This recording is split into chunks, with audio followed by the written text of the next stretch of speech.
दोस्तों मैं आज आपको पढ़ाऊंगा नए वर्ड्स कैसे प्रयोग करना है अंग्रेजी में।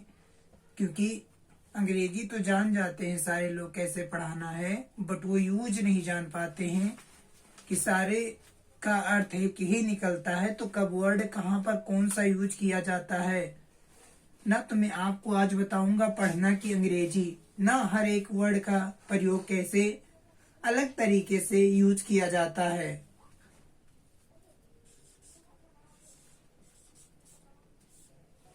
पढ़ना ना, एक आप जानते हो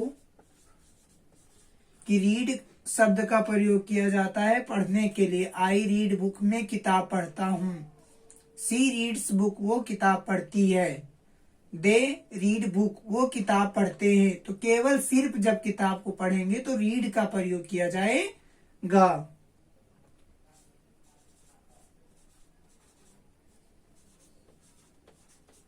केवल पढ़ना, याद नहीं करना, केवल पढ़ना।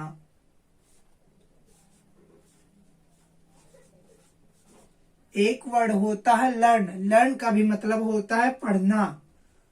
लर्न करोगे तो आप सीखोगे, इस प्रयोग में किया जाता है। इस शब्द का प्रयोग पढ़ने के अर्थ में।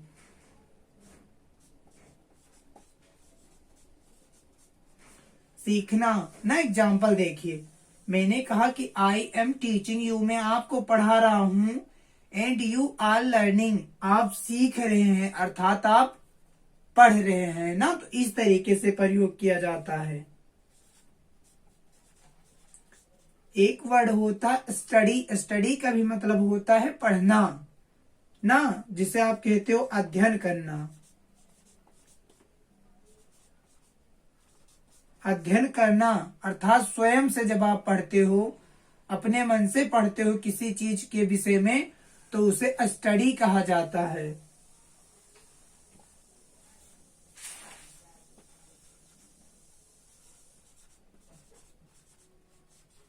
एक वर्ड होता है ऑफर। नमाज, नमाज अदा करना या नमाज पढ़ना, ऑफर नमाज।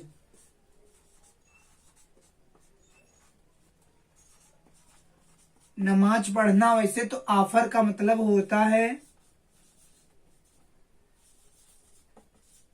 गिव। ऑफर का मतलब देना, गिव का भी मतलब होता है देना ना। तो ये आ सकता है सिनोनिम वर्ड्स ना, लेकिन यहाँ पर ऑफर का अर्थ बदल गया ना। ऑफर का मतलब होता है पढ़ना, अर्थात ऑफर नमाज, नमाज को पढ़ना होता है। और एक होता है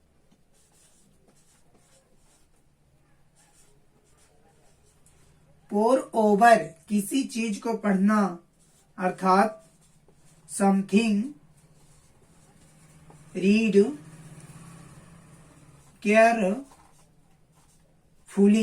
समथिंग रीड केयरफुली, किसी चीज को सावधानी से पढ़ना, अर्थात इसका ये कहने का मतलब हुआ कि किसी चीज को सावधानी से पढ़ना, दोहराने के उद्देश्य से, दोहराने के उद्देश्य से।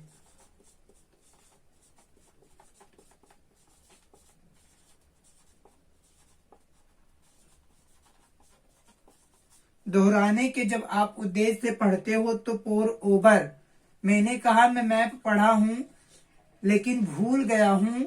आई have to pore over map. I have to pore over map, मुझे नक्शा पढ़ना है, अर्थात दोहराना है ना। इस उद्देश्य से होता है पढ़ना की अंग्रेजी पोर over.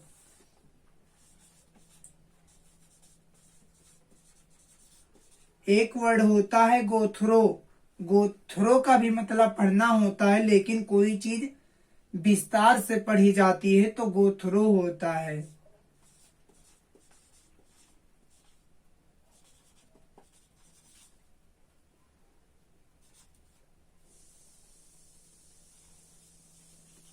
Something read, something read, कोई चीज पढ़ना। इन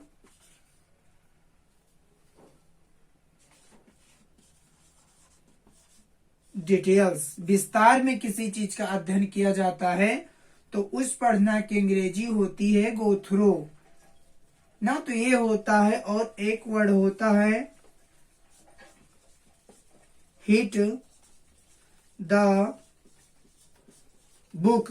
वैसे तो हिट का मतलब होता है मारना ना, लेकिन यहाँ पर अर्थ बदल जाएगा। हिट द बुक, बुक को मारना नहीं, हिट द बुक, किताब को पढ़ना, अर्थात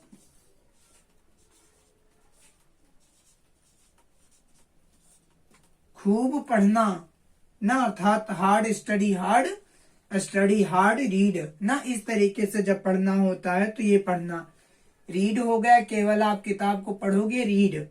लर्न का मतलब पढ़ोगे तो आप सीखते जाओगे। स्टडी का मतलब अध्ययन करना, अर्थात स्वयं से जब पढ़ोगे तो स्टडी। ऑफर नमाज, नमाज को पढ़ना होता ऑफर नमाज। पोर ओवर न, रीड समथिंग केयरफुली, अर्थात दोहराने के उद्देश्य से कोई चीज जब पढ़ा जाता है, हम बार बार पढ़ते हैं तो पोर ओवर का प्रयोग किया जाएगा। गो थ्रू होता है कोई चीज विस्तार से पढ़ना, और एक वर्ड बचता है